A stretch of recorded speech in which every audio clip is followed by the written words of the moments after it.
단독, 사실혼 위심녀. 선호은숙과 결혼 후에도 유영재 차량 추가 운전자.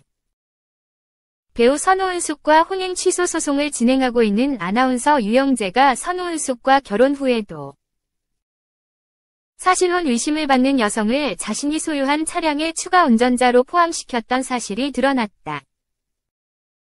선호은숙 측은 이런 내용이 담긴 H캐피털의 사실조회서를 법원에 제출했으며 유영재가 선호은숙과 결혼 직전까지도 이 여성과 관계를 이어왔다는 것을 입증하는 결정적 증거가 될 것이라고 주장했다. 양측은 지난 10일 수원가정법원 성남지원 가사 1단독에서 혼인 취소 소송 2차 변론기일을 진행했다. 이날 변론기일에 앞서 선호은숙 측 소송대리인은 지난 9월 4일 H캐피털에 사실조회 신청서를 제출했고 그 결과를 받아 9월 13일 법원에 제출했다. H캐피털은 리스 장기 렌터카를 관리하는 곳이며 유영재는 지난 2020년 12월 H캐피털과 T차량을 빌리는 계약을 체결했다. 그러면서 유영재는 2명을 추가 운전자로 지정했다. 한 명은 유영재의 가족이며 또 다른 한 명은 사실혼 관계로 의심받는 A씨라는 게 선호은숙 측의 주장이다. 선호은숙의 법률 대리인인 법무법인 존재 노종원 변호사는 26일 문화일보에 유영재 명의 차량의 보험 적용을 받기 위해서는 추가 운전자 등록을 해야 한다. 사실혼 관계로 의심되는 여성의 등록 여부를 확인하기 위해 사실 조회를 신청했고 2020년부터 추가 운전자로 등록돼 그 차량을 함께 사용한 것으로 확인했다고 말했다. A씨의 추가 운전자 지정은 22개월이 지난 2022년 10월 17일 해지됐다.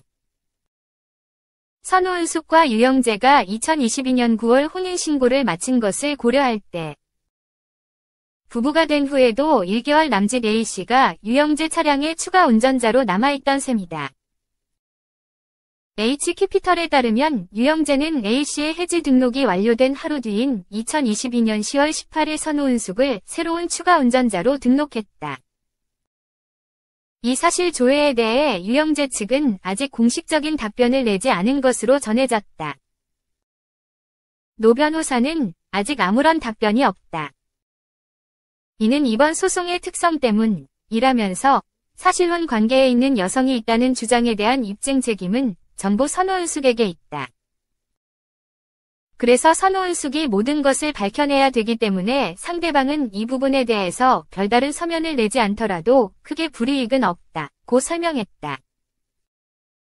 물론 이 같은 내용이 유영재와 A씨의 사실혼 관계를 입증하는 직접 증거로 볼 순 없다. 다양한 방송 활동을 하는 유영재가 매니저 역할을 부탁하는 차원에서 A씨를 추가 운전자로 넣었다고 주장할 수도 있다. 하지만 이 같은 여성의 존재를 선호은숙에게 말하지 않았고 혼인신고 후에도 자신의 차량 추가 운전자로 지정해놓은 것은 재판 과정에서 유영재에게 불리한 방향으로 해석될 가능성을 배제할 수 없다. 문화일보는 유영재에게 이에 대한 입장을 듣기 위해 문자 메시지를 보냈으나 답변은 오지 않았다. 한편 두 사람은 지난 4월 결혼한 지 약 1년 6개월 만에 파경을 맞았다.